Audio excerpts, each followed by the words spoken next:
Hello everybody, welcome back to the channel.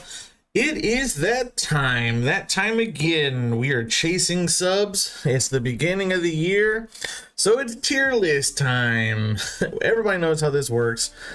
Tiers for the tier gods, clicks for the algorithm throne. That's what we're doing here. But all jokes aside, seriously, I have been playing a lot of Civ 7. I've been playing with all the leaders, and I think it's time for me to make my tier list and thoughts and opinions on all 32 leaders in the Tides of Power update. And yeah, this is what we're gonna do. This is gonna be sort of a background noise video. There's not gonna be a lot of visual stimuli, so this is something you can listen to while you're doing other things. If you're like me and you listen to videos while you work at your boring desk job, then this is the video for you. And yeah, remember, this takes a lot of work and a lot of effort. If you appreciate it, if you like it, please leave me a like. I'm not begging. If you don't like it, feel free to not like it, right? But take the time. If you got any sort of value out of this, give me that value in return with a like or a subscribe or a comment. Let me know what you think about each of the leaders. Are my takes hot? Do you agree with them? I'll put it in the comments down below. How are we going to be ordering this tier list? It's a little different than my Civ tier list. The leaders can't really be measured in the same way as the civilization, so I needed to come up with a interesting way to measure them out, and this is sort of what I've come up with. Up here at the S tier, the highest echelon of leader, these are leaders that are just strong. You don't need a specific civ or a specific synergy to play the leader and still be strong. They are the reason themselves for playing. Their bonuses are the thing that make you want to play as them. You don't necessarily play as them in order to play as a certain civ. Then we have generally good, but can be strong with synergy. These are civs that no matter who you play, you're going to have a good time. But if you play a specific civ, you're going to have a phenomenal time. Then we have strong only with specific synergy. And this is going to be, I think, a controversial tier because you're going to see some leaders down here where you're going to go, whoa, Robert, wait a minute. That leader is the best leader in the game. Yeah, but they're only the best leader with a certain civ. You have to play them through that civ line or you're not going to get any fun out of them. Generally weak, but can be good with synergy. These are civs that suffer. Leaders, I guess I should say, that suffer unless you're playing a certain civ, and then they're like on par with the good civs without the strong, good leaders without the strong civs. You'll see who we're talking about when you get down here and you'll understand it a little better. And then we have just no synergy exists for these guys. Generally poor. Yeah, your leaders that you don't really want to play as. I don't know if I'm going to put anybody down here, and maybe one, maybe two. I think most of the leaders are in a pretty good state right now. So I don't think we'll see, many people down here. Let's start off though now with Miss Ada Lovelace. Ada's abilities, I'm going to be judging them based solely on their abilities and how strong they feel. And then we're going to talk about their endeavors. Ada gets, cities get 2 science per age when you complete a civic mastery. And then you get culture equal to 50% of your science when you complete a tech mastery. So she's like very synergistic. Her kit feeds into each other. You also are a cultural scientific leader. So you get the really good research collaboration or cultural collaboration endeavors that give you the extra research or the extra culture for spending your influence points. But the problem with Ada is that these bonuses reset at the start of each age, and in each age you're really only going to get maybe 6 or 7 tech masteries, 6 or 7, maybe 12 civic masteries. And so you're not really benefiting from her bonus science per age until the end of the age. It's not getting you to future tech faster. It's not giving you to future civic faster until you're already well on your way to future tech and future civic. And this bonus is like completely useless in the modern age when you're just racing to the end and you're not really looking for these long drawn out sort of bonuses that ramp up. She has to ramp up every single age. She starts flat at a 0 and has to ramp every single age. And that really makes her worse. It slows her down quite a bit. The way the game plays, you kind of have to if you've got to either be there's a few ways you've got to work in this version of Civ. You've got to either have that snowball right from the beginning, or you build up the snowball in antiquity and then you're way ahead in exploration and modern. Either you have so much science that you're hitting future tech or future civic if your culture really early, about 50% through the age, or you have so much gold that you can buy all your buildings, or you have like huge warmonger bonuses that give you all of your settlements that then you give you gold and money and science. This is a very wide Civ, like version of Civ. I don't think the settlement limit like limits you very much at all. So Ada really suffers, I think, in the fact that like she only ramps up at the beginning or at the end of every single age. You have to get those tech masteries, and honestly, tech masteries and civic masteries are not the best. Yes, you do want to pick them up, but not always. Sometimes you really want to get to a specific tradition or social policy or a specific building, and these all come from main civics or main techs mostly. So I'm going to put Ada down here in the generally weak, but can be good with specific synergies. If you're playing the Abbasids, Ada feels great because you have so much science, and then you're getting those tech masteries, and then those tech masteries fire off into culture, and that gives you more science. But I can't think of really any antiquity age civilizations besides the Maya that really synergize with Ada. I really don't want to play any other path except for like Maya, Abbasids, and then maybe in the modern era up to like Great Britain or something. But really, when I think about Ada, I don't really have a good plan for who I'm going to play. So she goes into the generally weak tier, but she can be good with synergy. I'm a little disappointed. I thought she was going to be here when she first released, but the way the game state works, the way the game plays, she's going to go right down there. Amina, she is second, and Amina is a civ that I have like actually like improved my opinion of a little bit. +1 resource capacity in cities is better than I expected because I like to play the game in a very wide way, and getting like all the city resources, I find that I'm often like sitting on city resources that I can't actually utilize. She also gets +1 gold per age for resource assigned to cities, and +5 combat strength in plains and deserts, which you do have a start bias towards plains and deserts. It's not a very strong start bias.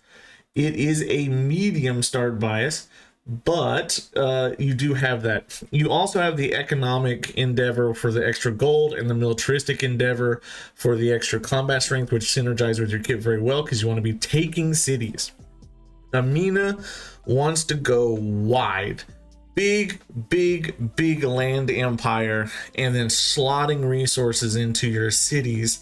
You can convert cities pretty easily because you're going to have a ton of gold, and you're going to want to be, I don't know, taking out a neighbor or two, befriending another neighbor with your endeavors, and then sending trade routes to that neighbor that you're not warring in order to keep your gold points up. And civs in this game that go wide and wide with money are much better than civs that can't, because the whole meta of this game right now is urban centers, getting all of those science buildings, getting all of those culture buildings up in your urban centers.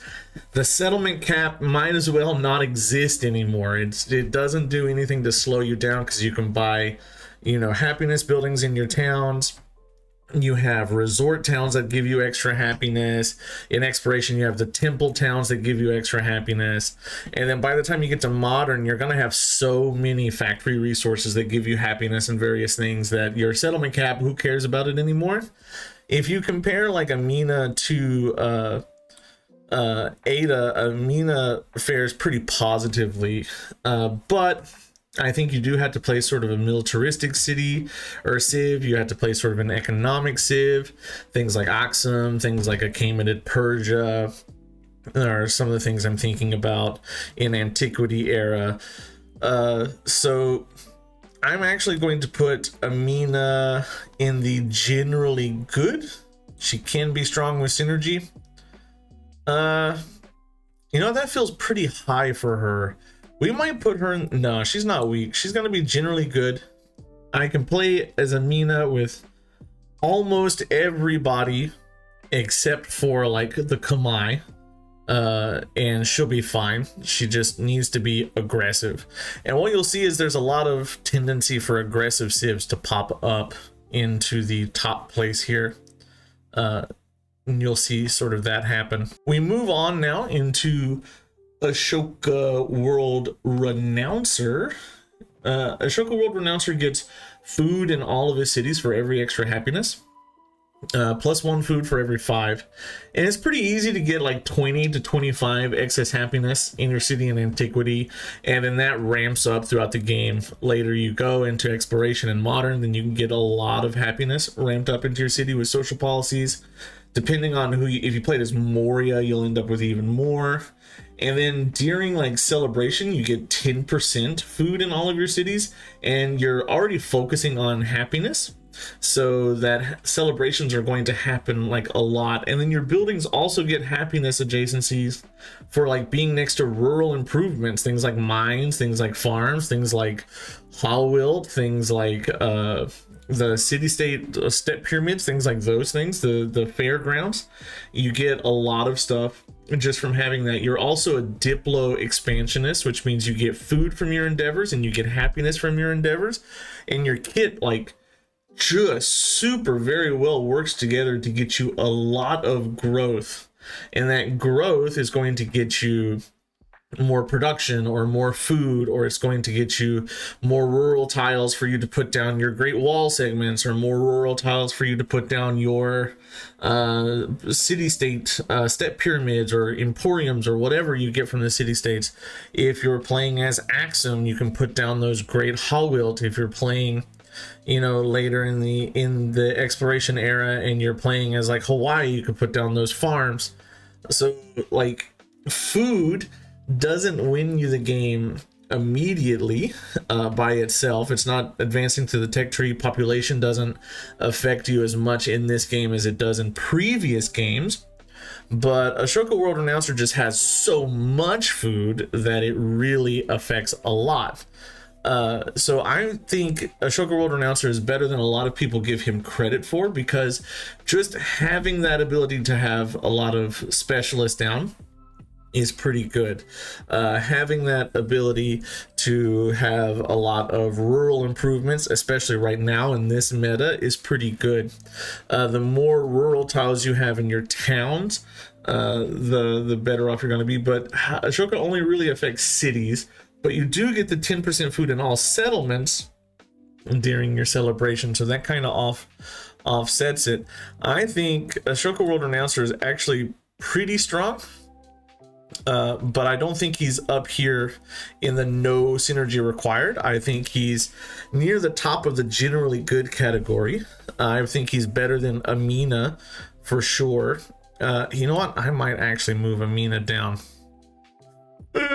Do we move Amina down into the can be good with synergy? Yeah, I'm gonna move her. I think she's better than Ada. Ada might be like the bottom of this list. There might be some intersectionality within this list, but I think Ashoka definitely is good no matter who you're playing, and if you're playing a specific civs, he's really very strong. Next, we move into Ashoka World Conqueror, who's exactly like Ashoka World Renouncer, but instead of being food focused, you're going to be production focused. Instead of getting food for every excess happiness, you get one production for every excess happiness. Instead of getting food in settlements during celebrations, you end up with production in settlements not founded by you specifically during celebrations. And when you declare a war, you get a celebration. So it's very easy for you to like lean into that celebration chain. Even if it wasn't already so easy to get celebrations all the time, which it really is super easy to constantly stay in a celebration. You also get 5 combat strength against walls during a celebration. All of this means that like you build up in the antiquity era, then you declare a war, get a celebration, take over cities really fast. You're going to take your neighbor out fast during the exploration era or the antiquity era, and then in exploration or towards the end of that era, you're going to get production in that city that you took over, that extra capital that you took over, which helps you build wonders and things like that. But do be aware that this settlements not founded by you bonus goes away every age transition. So if I have Moria and my capital is what, Pataliputra or whatever, and then my neighbor is Maya, and I capture Bach. When I go into the exploration era, Bach does not get the extra 10% production anymore. It is now my settlement. But you just reset that in the exploration era. You, especially if you're playing on continuity mode, which the game is balanced around now, you declare a war at the beginning of the era and then take out a neighbor really quickly, and then you're just going to benefit from 10% production all the time pretty much throughout that whole era. Not only that, you get the happiness from your endeavors because you're Diplo, and you get combat strength from your endeavors because you're militaristic. So like Ashoka World Conqueror is one of the best leaders in the game. He is strong, no synergy required. If you do play into his synergistic like strengths, he's like amazingly strong, but you don't need any civ to be strong with Ashoka World Conqueror. I think both Ashokas are really very good. Next, we move over into our king, our Kaiser, our emperor, Augustus. 2 production in the capital for every town.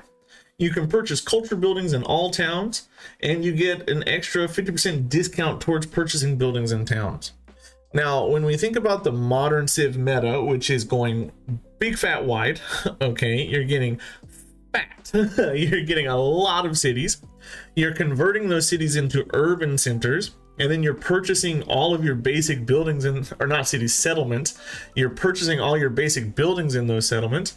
Then your capital is going to have so much production for producing wonders that they won't need to produce really anything else but wonders and military units. And you'll have all of your science and your culture and your gold coming from your towns. And yeah, that just feeds into this loop. You're also cultural and expansionist, meaning you get culture off of your endeavor and you get food off of your endeavor. I think his endeavors don't really matter to his overall game plan, but this 2 production in the capital for every town, by the midpoint of antiquity, I can usually have about 6 to 7 towns, providing me with about 14 production in the capital. When my capital normally gets like 40 production, that's almost 50% more production in my capital than anybody else would have. Augustus is really able to crank out wonders, but you're also really able to crank out buildings, and you're also really able to crank out units. So everything that like snowballs you in antiquity, you get from Augustus very easily. Then you move into the exploration era, and at the beginning of exploration, you're able to just pump out any wonder that you want to get immediately because you're going to have so many towns, and then you can conquer the distant lands pretty easily. That gives you more production in your capital, and you get extra gold towards purchasing those buildings, and each of those towns is giving you gold, and then that's giving you science, and it's giving you culture, and you can purchase your culture buildings even in non-urban centers. So Augustus might be currently, in my opinion, the best leader in the game. The way the meta is now, where you want to be getting urban centers and then purchasing your buildings and then building, like buildings in the capital, and you don't want a lot of cities. You want maybe 3 or 4 cities in modern era and like 20 towns. This is where you want to be. Augustus is pretty strong. When the previous meta was in play and you were all converting all of your settlements to cities, Augustus really struggled. But right now, I think Augustus is possibly the best leader in the game, bar none, because it doesn't matter. Are you playing Maya? You're still doing great. Are you playing Mississippians? You're doing great. Are you playing Rome? You're doing fantastic because you're built to synergize with Rome. Are you playing Carthage? Probably the strongest antiquity era civ besides Assyria. You're doing like phenomenal. Are you doing Assyria? You're playing phenomenally. So Augustus is really very strong, and if you haven't played him in this patch, play him now, because I think we're gonna get some DLC soon. I am sure this year he's gonna be probably adjusted to tone him down a little tiny bit. Next up, we have old Benjamin Franklin here. Benjamin, how the mighty have fallen with you, because I think Ben Franklin used to be very strong, and when the game launched, Ben Franklin and Maya were super strong. But I think power creep and like just adjustments overall to the various yields and things of the game have made Benjamin a little bit worse. I really do think that the change to the attribute trees, losing your percent science bonuses, has hurt the science-based civs quite a bit. I think the attribute tree change really like adjusted the game in a weird direction. I kind of would like to see some of that switched back. But old Ben Franklin, he gets 1 science per age on production buildings in cities. It cannot be in your urban centers, in your towns. It has to be in cities. You also get extra production towards those production buildings, and 1 science per age from active endeavors that you start or you support. And you also get to have 2 endeavors of the same type active, so like your diplo scientific, so you can have 2 happiness endeavors at the same time, getting you 1 science and antiquity each, or you can have 2 of the scientific endeavors active at the same time, giving you a total of 7 science each if it was supported in the antiquity era. But you don't get any bonuses towards influence. You really need influence to benefit. I think your endeavor bonus is the strongest bonus that you have, but you don't have anything giving you more influence to get you those endeavors going. The production building bonus is really not that great, because think about how many production buildings you actually build. Yes, the granary and the saw pit and the stonecutter and the sawmill do count towards this. So that is like a lot of science up front, but then you're only going to, most of the time in antiquity, I'm building, well, I guess the harbor counts. I didn't account for the harbor, but I'm only usually building the blacksmith. I'm never, or not blacksmith, the barracks. I'm never really fully building the blacksmith.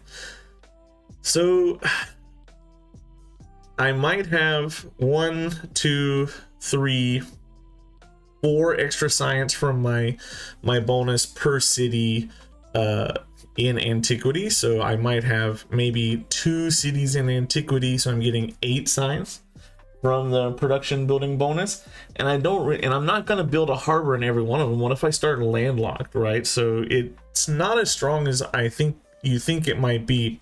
It does get better. It does get better in exploration, and it does get better in modern.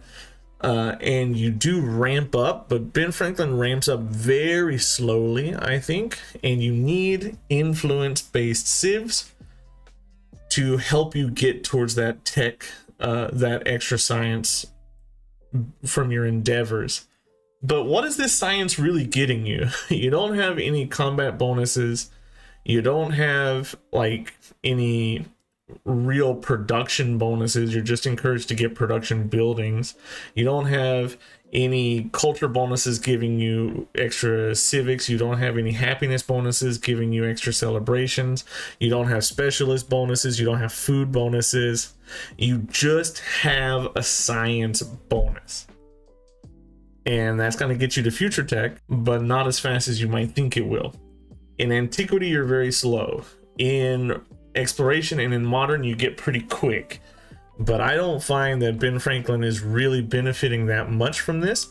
I would put him above Ada Lovelace because his bonus does stay online in exploration and modern. It doesn't ramp up again. But I don't think he's very good anymore. So he's just generally kind of weak. If you're playing as like Greece, you're better off because you have that. If you're playing as like the Han Chinese, you're better off. But I put him down here. Next we have Catherine, a leader that I have improved recently in my own rankings. She is a cultural scientific civ, which gives her the best endeavors in the game. And you get 2 culture per age on displayed great works. And then your buildings with great works get an additional slot. That's more powerful than you might think. And then you get cities in tundra gain science equal to 25% of their culture output. So Catherine is someone who isn't as strong in the antiquity age because you have a limited number of codices that you can get, those great works that you can get there. There's a fairly limited number of them. Most of the time I'm getting like 12 if I'm actively hunting them down. And I don't know if you're really going to be doing that much with Catherine. You really kind of are encouraged to go science to get culture in antiquity, but in exploration is where she's really going to come online and do well because there's so many relics that you can get out of the exploration era. You can end up with easily over 20 relics in the exploration era, and that is giving you 4 times 20, so you're getting 80 culture per turn off of that at the least. And then you don't have to build as many temples. You can save money on temples. And then when you go into the modern era, you can really get to hegemony so quick. That's what makes Catherine pretty strong, is like getting to hegemony and being able to finish that cultural victory in the modern era as fast as possible, because you're ramping your culture up so very much based on just getting these great works. So that's really good. However, she doesn't get any bonuses to getting great works. If I'm thinking about playing Catherine, I think in general, most civs we can play Catherine and do fairly well. But if we're playing specific civs like Assyria, you can very easily get codices as Assyria. If we're playing as the Han, who get free codices from the Shi Dai Fu, if we're playing as the Icelandic, who get a lot of codices, if we're playing as all of those things, she's even better. So I'm going to put Catherine up here in generally good, can be strong with synergy. She is not as good, I think, as Ashoka World Renouncer. I just think having all those specialists down, if you have really good land, can be better in general. But she's up here. She's someone who I discounted at first, and I think with some of the civs that have been introduced into the DLC, she's gotten a lot stronger. Charlemagne.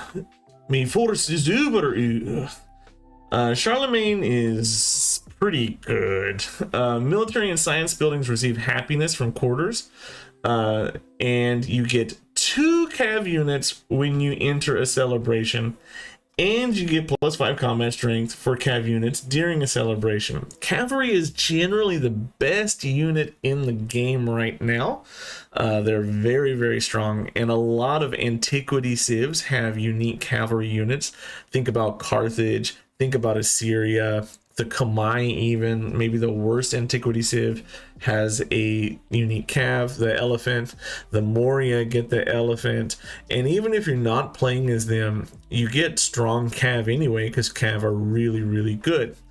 And unlike some other leaders, Genghis Khan, who need like specific synergies, they need specific things to get to their cav being good.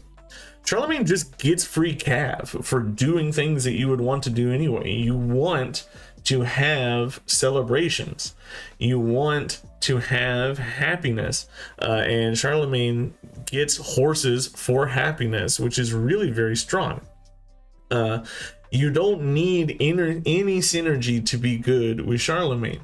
One of the issues with playing as a militaristic civ is getting your army together, and Charlemagne gets his army for free. Another issue with militaristic civs is having the happiness to combat your settlement cap, and Charlemagne gets the easiest happiness adjacency in the game, which is quarters. If you just put your library or your academy and blacksmith and barracks in, surrounded by some other like 2 to 3 other quarters, you have enough happiness really to deal with your unhappiness issues from being big, fat, and wide.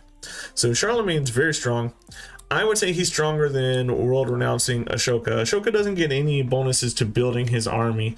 Once you have an army, Ashoka can do very well, but Charlemagne has kind of everything that Ashoka has. The combat strength during a celebration, you have extra happiness. You just don't get the production, but you don't need the production because you get your units for free. And again, what we're seeing is these domination based civs, these civs that can go very wide right now and benefit from urban centers and things like that. They're up here towards the top. They're doing really well. Confucius, 25% growth rate in all cities and 2 science from specialists. You're also expansionist and scientific, so you get the food endeavor and the science endeavor. And Confucius is someone, I would say, another one of these science civs, honestly, that are not doing the best right now. You get bonuses for specialists, and this game is a snowballing sort of game, and you're not going to have that many specialists in the antiquity era. You have to get all the way to currency to get specialists before your science bonus really comes online. And currency is not the most valuable tech in the antiquity era. You're going to be getting writing, you're going to be getting irrigation, you're going to be getting monuments at masonry. You're probably going to want to go to your units at blacksmithing. Maybe then you will get your currency, but that's like 40-50 turns into the era before you're getting to currency without warping the standard of play normally. And only then does Confucius really get a bonus going. Yes, you do have the 25% growth rate in all cities, but you're not getting those specialists until then. Exploration in modern is a different story. Confucius does very well in exploration in modern because you already have specialists unlocked from the beginning, but you're not getting that snowball going in the antiquity era. You really don't have a bonus until the second era of the game. And there's not really that many civs that I can think of off the top of my head that Confucius like benefits from, except for maybe the Khmer. The Han are what you're supposed to be playing, but the Han are not the most specialist focused civ in antiquity because you want to be putting down great wall tiles. So you want lots of urban tiles, and you're not going to be, rural tiles, and you're not going to be replacing those rural tiles and getting specialists for free like that. So Confucius really suffers in antiquity. When you get to exploration in modern, you have more civs that deal with specialist bonuses. You have the Machiavelli, which can be really good. Ming can be pretty good. They get a lot of growth. You're looking at the Inca can be pretty good and get a lot of growth. And so Confucius does really well there. When you get to the modern era, There's again not that many civs that deal with specialists in the modern era. The Qajar could be really good. Now I haven't tried Confucius with Qajar. That's something I need to consider.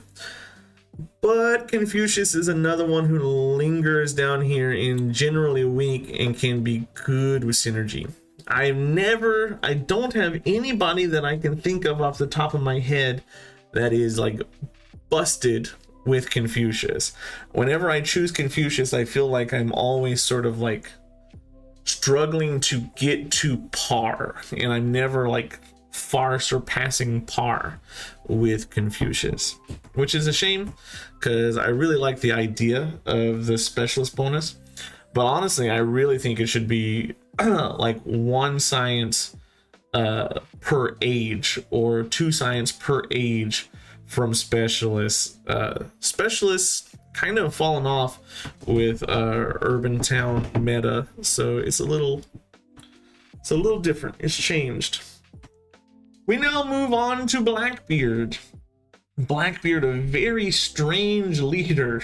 Blackbeard, all of your units, your naval units are pirates, which allow you to like coastal raid and attack boats and plunder trade routes from all civilizations without declaring war.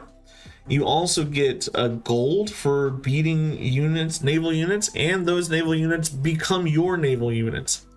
So like Blackbeard's kind of like the pimp my ride of Civilization 7 naval units. It's like, I heard you like navy units, well then have navy units on top of your navy units on top of your navy units. But what do those naval units get you? Like, what are you benefiting from having 4 billion naval units on the map? And you have to like be able to pay for all those naval units. You have extra gold maintenance cost on your naval units because you're able to get so many of them, which limits what you can do. If you're playing Blackbeard as the Maya, there's no purpose here. If you're playing Blackbeard as Carthage and you have naval production and you have all those things, then you have purpose. If you're playing Blackbeard as the Songhai, what are you doing? If you're playing Blackbeard as the Machiavelli, or you're playing Blackbeard most especially as the pirates, then you're doing really well. Blackbeard can be very strong, but only with naval synergy. So he can be very strong only with specific naval synergy. You have to have things to do with your boats.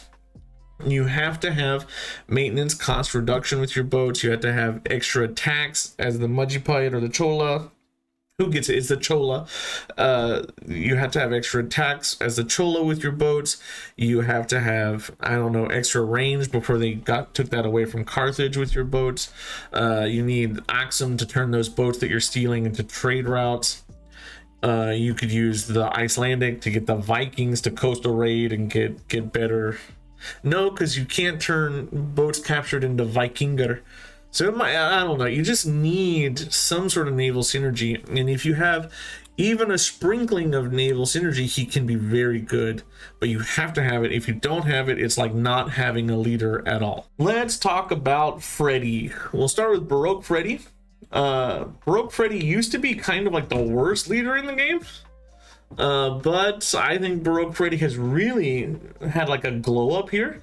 You get a great work when you capture a settlement for the first time, so you get the Assyria bonus all throughout the ages. You don't need to play Assyria to get your codices. You get Assyria in antiquity already without the nice, really nice unique quarter. You also get 1 culture per age on great works, which is really good. You get the Cathy bonus, but just halved. And whenever you complete a civic mastery or build a culture building, you get an infantry unit. So Freddy has sort of everything that you want in a warmonger. You have culture to get to better social policies. You have codexes and antiquity to get to better units. You have free units built into your kit that you have very synergistic with because you get great culture on your great works.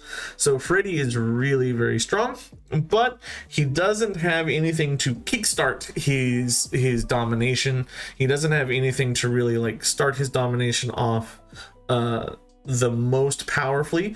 You're not getting the production bonus that Ashoka's getting. You're not getting the free units that Charlemagne's getting, but you can be very strong. I'm gonna put Freddy near the top here of the generally good but can be very strong with synergy.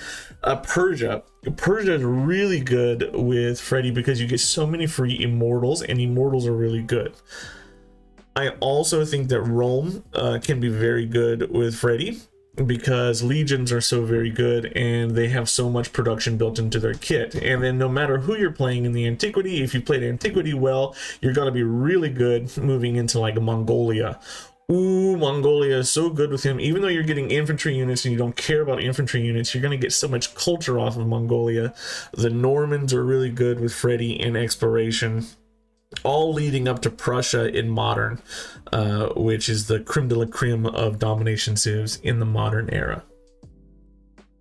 Now let's talk about the second Freddy, Oblique Freddy, Science Freddy. We have Culture Freddy, which is Baroque, and then you have Science Freddy. Science Freddy, I think myself personally, is the lesser of the Freddys. Because you get the same sort of bonuses that Baroque gets, but you get less of them. Your commanders start with the merit commendation, which is the +1 command radius commendation, which is like the strongest part of your kit, because you can benefit from your army commander bonuses. When everybody has to be stacked around their commander, you can be stacked one tile away from your commander and still get your bonuses, which means you can just get more units for less commanders, which is good because army commanders in the Antiquity Age are very expensive. And you get an infantry unit when you complete a tech mastery or when you build a science building.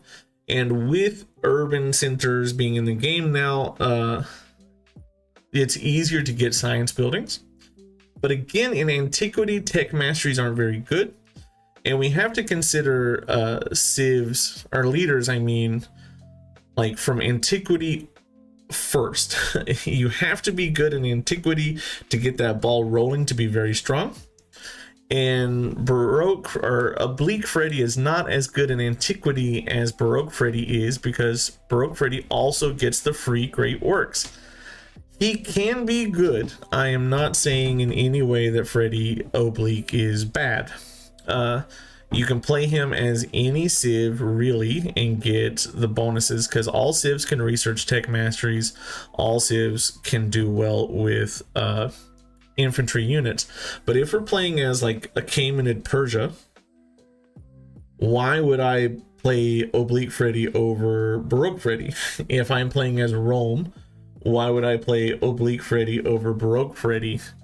I would say that he's kind of here at the bottom of generally good, can be strong with synergy. And Baroque Freddy, in my opinion, is always going to be better.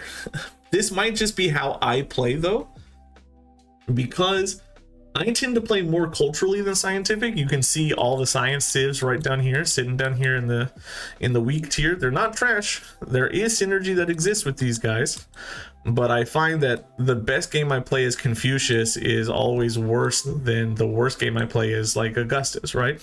So Science Freddy, he's the same as Freddy without the Great Works bonus. And that just puts him down here. The merit commendation is not strong enough to replace the free relics, free codices, and free artifacts. A Baroque Freddy can finish the modern era like so fast. You just have to take like 12 cities or whatever, and you'll have all the artifacts that you need. You don't even need to take 15 cities. Like, as long as you buy 2 or 3 explorers in the modern era and then take a few cities, you're gonna have so many relics so fast, or so many artifacts so fast, that you'll finish the game as Baroque Freddy, always faster than Oblique Freddy. Genghis Khan. Genghis Khan is really good, but he's really good at one thing and one thing only. That is horse-based combat. Genghis Khan gets a +3 combat strength for cav units, +5 if they're in an army command radius. Army commanders give 1 movement, even when there are no units packed in, so your army commanders go fast. This is built for Mongolia. And then once per age, you can steal barbarians to be your military units. Genghis Khan is built around having cavalry that move fast and kill fast, and he is designed to go Assyria, Mongolia, Prussia. That's everything you want as Genghis Khan. You don't want to have to wait so long to get your combat strength bonus from Carthage for the Numidian Cav. You don't want to play as any of the Elephant Civ because your cavalry units are so slow. You just want the Magaru as Assyria into the Keshik into the Prussian Cav. I can't remember the Hussar. Genghis Khan is probably the best domination leader in the game if you have those 3 civs. So he's very strong. But if you're playing as anybody else, Charlemagne's going to be better. Charlemagne is better than Genghis Khan because he gets free horses and Genghis Khan doesn't. If Genghis Khan got free horses, he'd be broken. So he's just going to be in the strong category. Strong with only a specific synergy, though. He can't be strong all the time. He has to have that specific synergy that makes him as strong as he is. Looking at Harriet Tubman, she is less good than she was after the nerf to the Gate of All Nations and things like that. But Harriet Tubman's still pretty good. She's good at kind of being a jerk. She's good at an aggressive gameplay. You get 50% influence towards espionage actions. And if a war is declared against you, you get 5 war support on the war. And units ignore movement penalties from vegetation. That units ignore movement penalty from vegetation is better than you think, because it means that your scouts are moving faster and your settlers are moving faster. And here's what you do as Harriet Tubman. You settle in somebody's face, you spy on them, make them angry, they declare on you, and you benefit. They are going to take so much happiness and combat strength penalties from being at -5, -6 if you have the Gate of All Nations, -7 if you have a militaristic city-state, -8 if you start with that militaristic attribute point that gives you the +1. It's very easy to get to a +10 war support on your wars as Harriet Tubman, as long as you are not the one declaring wars. And it's pretty easy to get the AI to declare war on you if you settle in their face, if you clear out a city-state that they're trying to befriend, and if you just spy on them, they will declare war on you. The issue is you have to have units in order to benefit, and you get no bonuses towards producing units. Harriet Tubman plays the same depending on, doesn't matter who she's playing as. You can play Harriet Tubman as the Khmer the same way you would play Harriet Tubman as Assyria, or I keep going back to those two as my examples. I need to branch out. You can play Harriet Tubman as Shilla kind of the same way you would play Harriet Tubman as Rome, right? Make one person angry enough to declare war on you, and then you take all their cities because you have so much combat strength. So Tubman can be pretty strong, but I don't think she's like broken strong. She's annoying as an AI, but she's not that annoying. Like, she's not that powerful when you play her. If you have a specific synergy like Greek hoplites, you can be very strong. If you have Roman legions and you have production towards units, and that's the thing that stops Tubman from being the best. You have to have production towards units to benefit from being attacked by someone else. You don't have any benefits for attacking. You don't have any science benefits. You don't have any cultural benefits. So I'm going to put her probably towards the bottom of generally good, but can be strong with specific synergy. So you can think of this as like an S, A, B, C, or D tier, and most civs in a balanced game should be in this area, right? This B, C sort of area. So we're seeing like a kind of top heavy balance, but this like, I say this is BC, but you can kind of view like these guys, Blackbeard and Genghis Khan, as the same as these guys with higher potential, right? Baseline the same as these guys with higher potential. So this could be like B. So I say that most things are fairly balanced out right now so far. We'll see some changes as we go down through here. But yeah, moving into Hattie, you get 1 culture per age for each unique resource. It has to be unique. It doesn't, like, it's resource assigned to your city, and it has to be unique, or settlement, I mean. So you're only benefiting maybe 6-7 culture per age in the antiquity age from this. You get 15% production towards the construction of buildings and wonders in cities with navigable rivers, and that's really good. Later, it continues being good throughout the whole era, like era system, antiquity, exploration, and modern. But you really have nothing that kickstarts you. Hattie has to play as Egypt, I think. If you're playing anybody else, she doesn't exist. If you play as Egypt, she's really good. If you get that navigable river, you move into Songhai, you move into Buganda, and she's really good. And she's kind of the only reason that those civs exist in like any sort of pro player's mind. No one says I want to play Buganda or Songhai. Everyone says I want to play Egypt, spam wonders, and I want to play Hattie, but she's only good with Hattie or with Egypt. So she's gonna go right here with Genghis Khan, Blackbeard, and I would say she's probably above Blackbeard, so we're gonna put her like this. This is Queen of Wa Himiko. Queen of Wa Himiko is Science Himiko, and if you have an alliance, you get the 25% Science Endeavor, and then you can get 4 science per age for every leader that you're friendly or helpful with. That's a lot of science, and most importantly of all, you can support endeavors for free. So you get science from endeavors. Unlike Ben Franklin, who gets science from endeavors, you get the influence bonus to get those endeavors and friendly things going faster. So it's really easy for Himiko, Queen of Wa, to get alliances because she just accepts every endeavor. Just never turn an endeavor down. Just accept everyone, and everyone will be super friendly with you. You can ally with people or be friendly with people. You don't even have to ally just one person, so you can get the Queen of Way endeavor, and then you get 25% science plus the 20% you get from celebration, so you'll be at 45% science.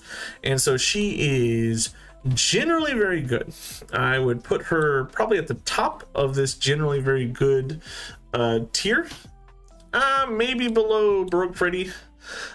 She's generally very good, but if you're playing as like the Maya, if you're playing as the Abbasids, if you're playing as any of these scientific based civs, Meiji Japan, she becomes very strong. But I think she needs the synergy to really shine. Again, I think science right now and science-based civs are a little weaker than culture play, or a little weaker than military play or economic play, but she can be very, very good, and generally she's just a good choice all around. When we look at High Shaman Himiko gets extra happiness on happiness buildings.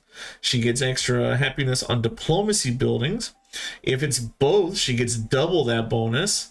If she's producing a happiness building, she produces it faster. If she's producing a diplomacy building, she produces it faster. And then she gets it doubled again if it's both of those. You do get a negative 10% science effect, but you get plus 20% culture doubled in a celebration. And so this negative 10% science really doesn't matter. Again, the civic tree is much better than the science tree most of the time, and you're going to be pumping through celebrations, so you'll have so many social policies that you can put in that she's just very good. It doesn't really matter who you're playing. I think Himiko is very good generally. Hold on. No, maybe I can't imagine Assyrian High Shaman Himiko. I'm sure it'd be very good, but I don't see a reason for playing it. That's tough. That's tough. No, I'm gonna put her up here. No synergy required. Like, she's just, culture is just so generally good, and celebrations are so easy to achieve. Happiness can help offset going super wide. Culture can help you get social policies for domination. Yes, you do get the science malice, but if you go super wide, you can buy so many buildings with the urban center that it doesn't matter. Yeah, I'm just gonna put High Shaman Himiko up here at strong. I feel like she's just really powerful.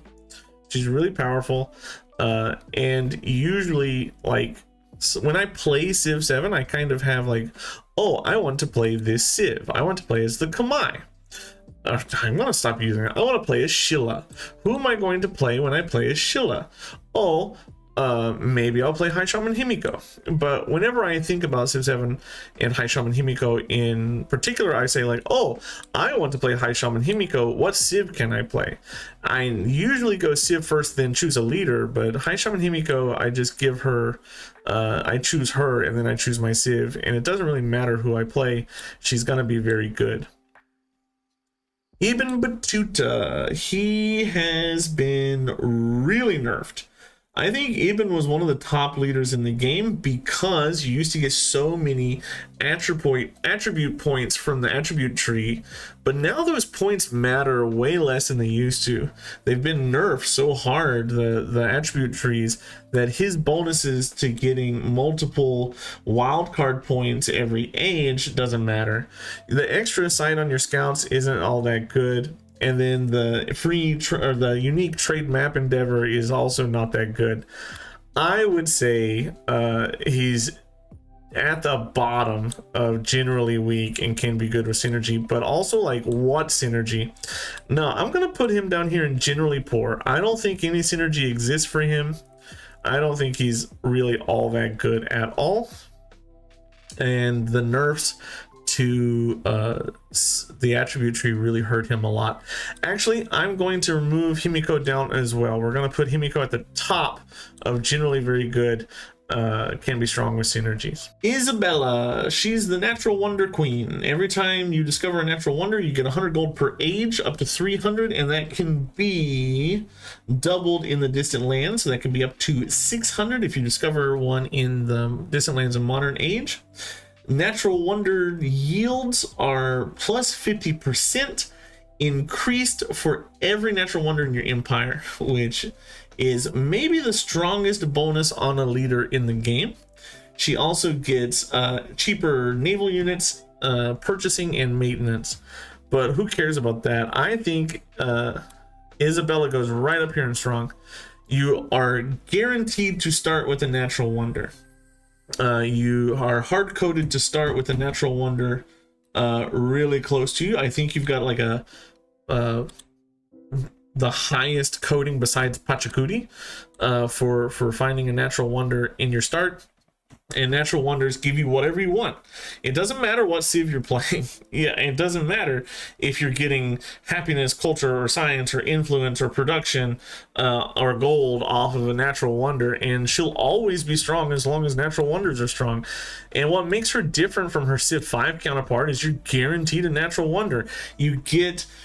And it's domination in this game is so easy now with the commanders and stuff that if you find someone with a natural wonder, you'll go take that natural wonder. So she's very good, and her bonus lasts from the beginning of antiquity until the end of modern. There's no ramping up for Isabella. There's no resetting at the beginning of an age. You'll start with a natural wonder and you'll get yields off that natural wonder as long as you settle near it, and you only have potential to go up. I mean, yes, there are only like yeah, I think you can only get to 200% because there's only that many natural wonders in the game. But my god, if you're getting like +4 production on a tile, and then you increase that by 200% and you're getting 12 production on a tile, across multiple tiles. It's just one area. She's just so good.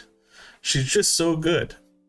She might be better than Augustus, but I think she's a little more dependent on what natural wonders are in the game and where they are.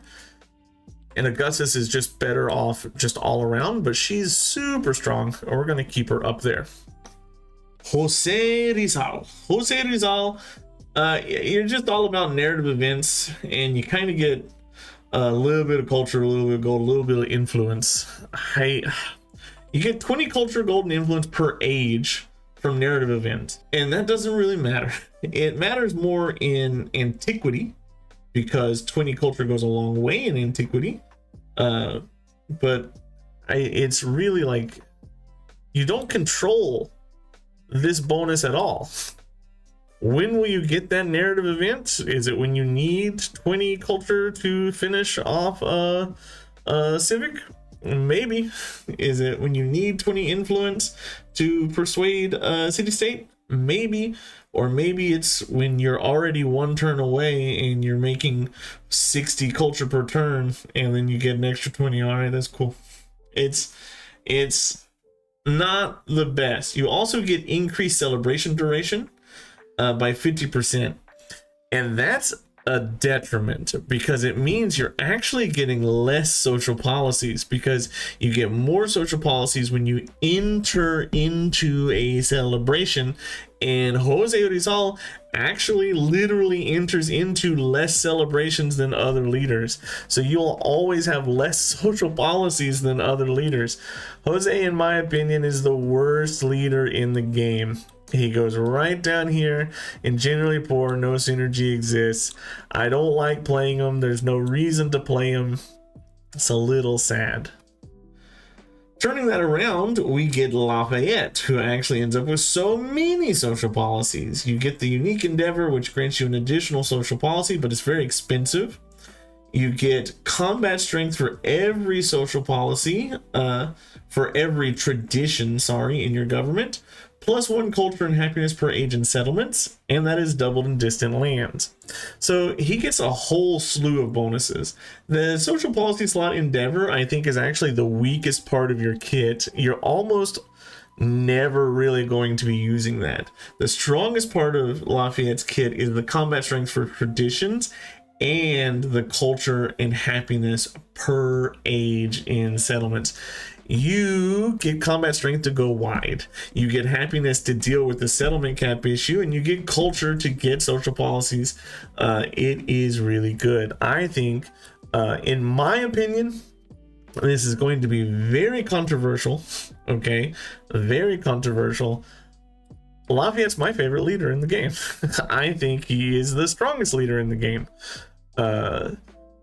But that's probably just me. He might realistically be somewhere like here, right? But I think he's the strongest leader in the game. That it's so easy to end up with 25 settlements. That's giving you 25 times 3. What is 25 times 3? 75 culture per age. And then if any of those settlements are in the distant lands, which half of them are going to be, it's very easy in modern era to be getting just 200 or 300 culture from your settlement culture bonus, and then you get the 20% culture government type, and then you get the, if you've played as France, or if you've played as Rome, you have those 4 traditions. Then you're getting what is it, like plus 10 or more combat strength in the modern era, and you get this from rip. You get the culture and happiness the moment you settle, and then you get the ability to do that endeavor from turn 1 if you have enough influence, right? So he's the most flexible leader in the game. He's the leader that benefits the most probably from going wide, in my opinion. He and Augustus are very similar to each other.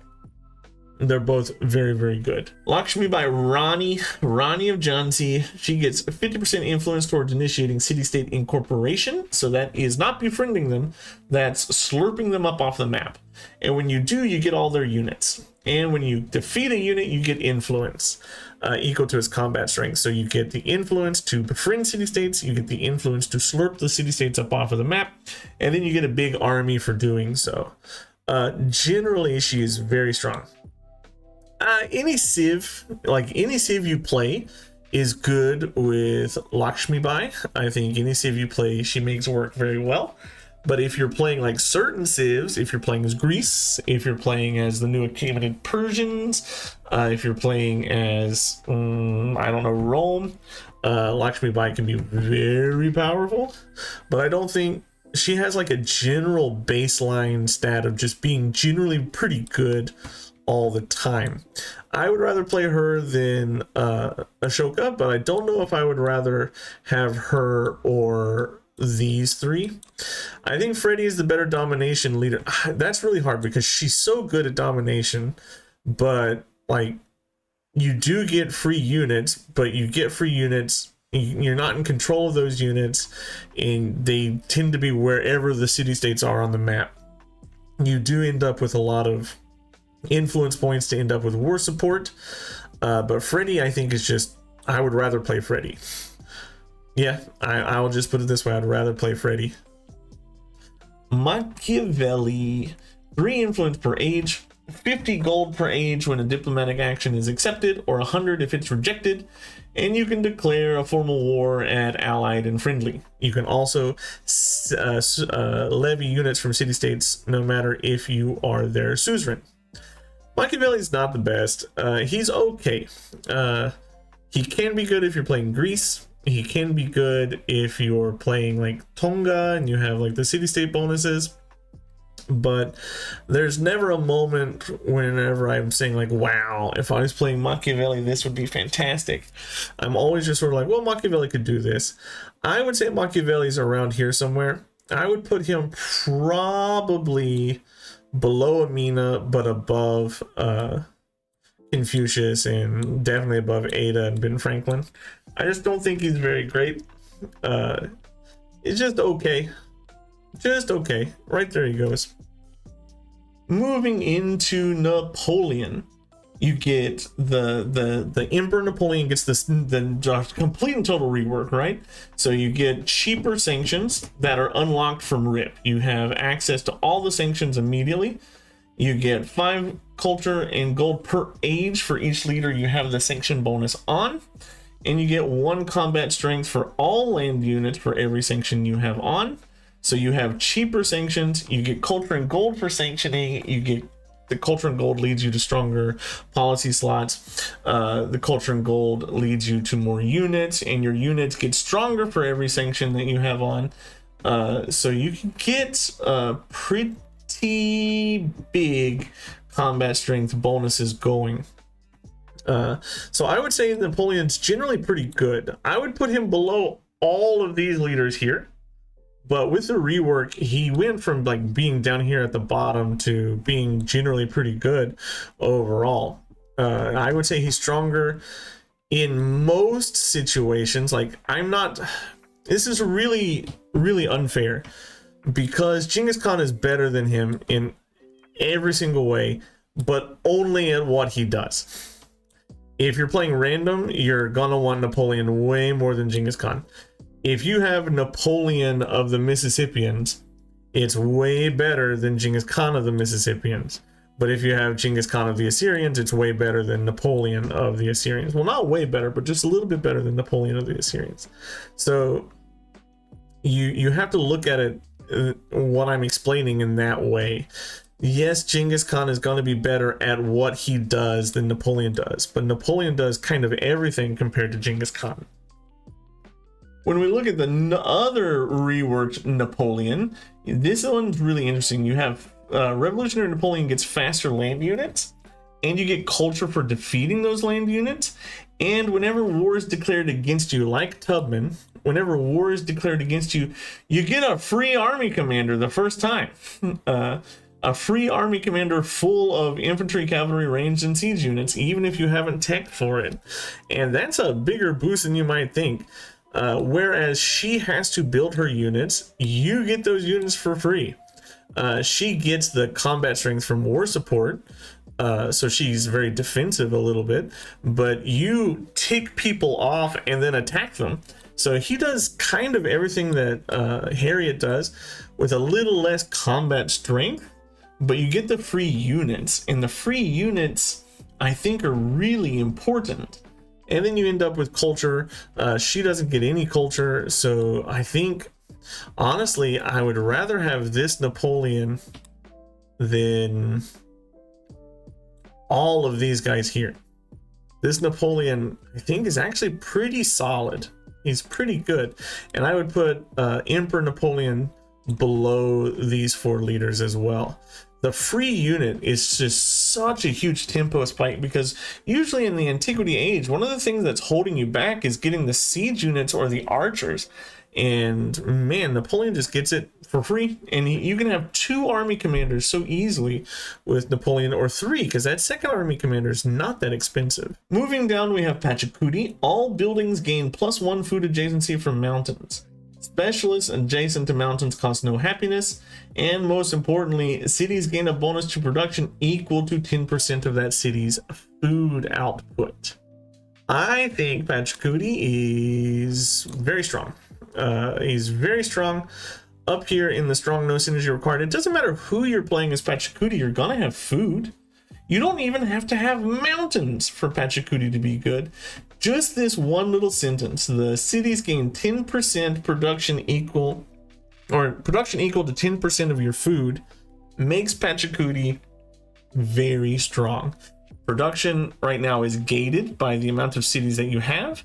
Your buildings get more expensive, so Pachacuti sort of like counteracts that situation with his ability to just have that production. If you have mountains, you're even better. I don't know if he's better than Charlemagne. You know what? Actually, we're gonna rearrange this like this. World Conqueror Ashoka is gonna go right here at the top of generally very good. Pachacuti is gonna go right down here at the bottom of strong. I think this is a more realistic representation of what I'm looking for. But Pachacuti, you don't need mountains to be good with Pachacuti. If you have mountains, you're even better. And it's not that rare to get a mountain in every other city or 2, right? So Pachacuti is pretty solid. I would rather be playing as Lafayette or any of these guys over Pachacuti, but I would rather have Pachacuti over Ashoka. Moving down into Sayidda al Hura, she gets a free naval unit when you complete an espionage action. That's almost never going to come into play. However, naval units stationed on a district provide 1 culture and influence per age, and no influence penalties for your espionage actions being revealed. The 1 culture and influence per age is really what you want to look at. And this counts not just your fishing key and harbor and wharf and port, this counts fishing boats. So Sayidda al Hura gets, just as long as you're building boats, you get culture and influence per age. Originally, I would put her up here, probably in this area here. But I've played her a couple of times now, and although she is so good, I do think she does need synergy in order to be good. I don't mind spamming boats, but I kind of want boats that have a purpose. Tonga, Aksum, those places like that are really good. I would say she's just so much better than Blackbeard. In most situations in the game, but Blackbeard has more to do with his boats than I think she does. So I'm putting her here in the generally good, can be strong with synergy. If you're playing as the Vikings, she's crazy. But I don't know, I would much rather play these guys. This is kind of a fun factor. I'm taking into account a fun factor here. I would rather be playing, I would have more fun playing as any of these 5 in the top row than I would as her. Simon Bolivar, he just gets +1 war support, and he can purchase for free when you conquer a settlement. So he plays the military game kind of weirdly. You don't get free units like we get here or here or here or here. You don't get a production bonus except for purchasing one time in a city like you do here. You don't get any bonuses to anything other than taking a city, buying something in that city, and then moving on. So I'm going to put him down here in generally weak and be good with synergy. I'd rather be playing Amina in most games than I would Simon Bolivar. I don't think Simon Bolivar is bad. I just kind of feel like he doesn't have any bonuses. I don't feel like his one-time purchase really matters that much. Tecumseh. Tecumseh is going to be controversial here. Tecumseh gets +1 food and production per age and settlements for every city-state you're suzerain of, and +1 combat strength for all your units for every city-state you're suzerain of. I think Tecumseh is actually seriously the best leader in the game, but only if you're playing in the Greece or Tonga, Shawnee, Siam pipeline. You have to have that city-state pipeline for Tecumseh to be good. I can't imagine playing a non-influence getting Civ with Tecumseh because he has no bonuses towards influence himself. You need to find some influence. Once you get that influence, you're really good. Probably the best way to play the game, but only with specific synergy. Trung, you get the unique Trung Ni, which is a cool commander who gets lots of promotions. Your commanders get extra experience and 10% science in cities on tropical tiles, doubled during a formal war. This is something that gets better as you go through the game later, as you're able to get higher in adjacency science buildings and specialists down. Your cities and tropical tiles get more and more science, which can be pretty powerful, but it doesn't come into play that much in the antiquity age, so you're a little slow. Trung Ni gets a lot of cool promotions, but she's only one army commander, and she can only, that's not a global bonus, it's a bonus that applies in certain places, and if Trung Ni dies, you lose that bonus for however many turns that she's gone. I don't think Trung's pretty good. Honestly, I would rather play any of these guys over Trung. I don't think she's down here bad, but the science bonus doesn't come into play as much as you think it would. The commander experience is cool, but you're not getting any units out of it. You're not getting any combat strength out of it without ramping up. She just has to ramp up so much that I think it detrimentally affects her. Finally, let's end it on the two Xerxes. Let's start with my favorite Xerxes, which is Achaemenid Xerxes.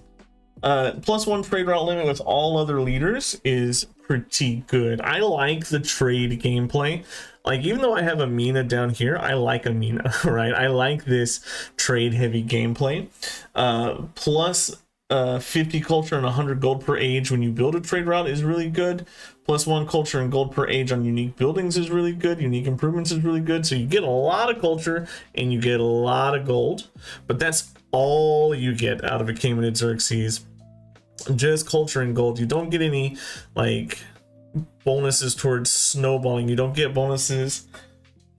You do get an influence bonus in having extra trade, but trade bonuses are kind of like the scariest bonuses in the game, because just one weird alliance change, one weird like cascading of war declarations, or even just Blackbeard being in your game, causes your trade routes to go away, and you don't get extra gold from trade routes. You just get like a one-time injection of trade route gold.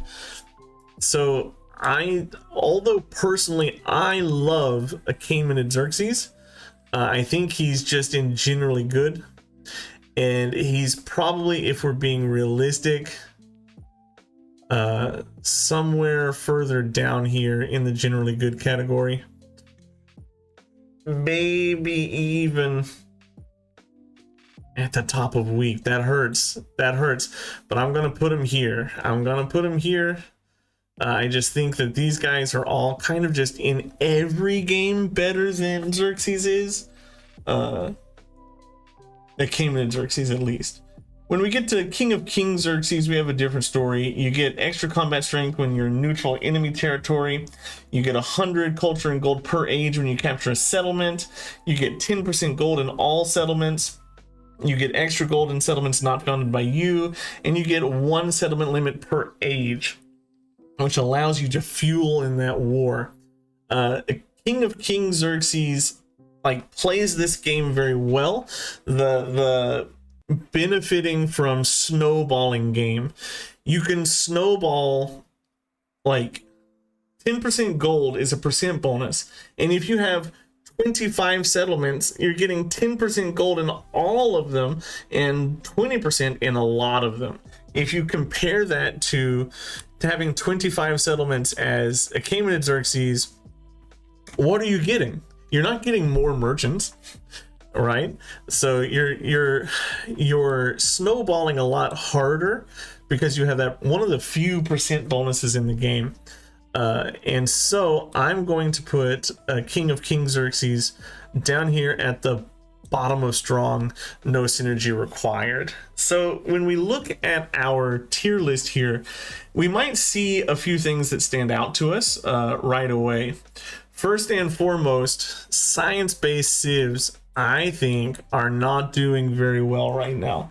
I don't think science-based civs, I don't think the tech tree matters really all that much, except for an exploration to get to the distant lands. But I mean, it's not that hard anymore. Science-based civ, what does Ada give me? What does Franklin give me? What does Confucius give me that just having more urban town settlements doesn't give me? They don't compound that. Having 25 urban town settlements as Augustus benefits me much greater than Confucius. So like right now, in my opinion, the meta of this game is kind of aggressive, either settling aggressively or sort of benefiting from huge wide settlements. If we look up here, we get happiness in every quarter we build. We get happiness and culture in every settlement. We get production from every settlement, and we have a percent-based bonus. We have percent-based bonuses here. We have a percent-based bonus here. We have a percent-based bonus here. These percent-based civs are doing really well when compared to other civs. And when you look up here at the top level of stuff, you have some fairly aggressive civs up here that are doing really well. Whoops, because these aggressive civs either conquering aggressively or settling aggressively, they do very well because being wide matters. Being wide matters in this game right now.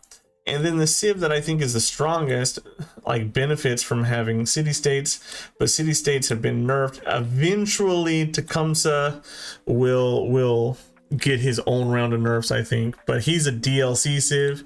We also have DLC civ, very highly ranked DLC civ, DLC. I'm pretty sure, were the personas DLC? Nah, I think maybe the personas weren't DLCs, but DLC civ ranked highly, very strong DLC, very strong DLC, can be very strong DLC. And then we have some base game civs, like this is base game DLC, which is surprising. Base, and then another DLC. So aggressive civs right now in the meta are doing really well because being wide is really strong.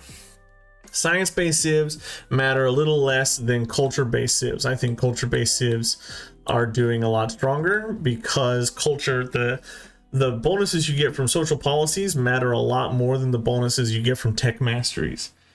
But that's just my opinion. Let me know what you think in the comments down below, and I'll see you in the next one. Goodbye.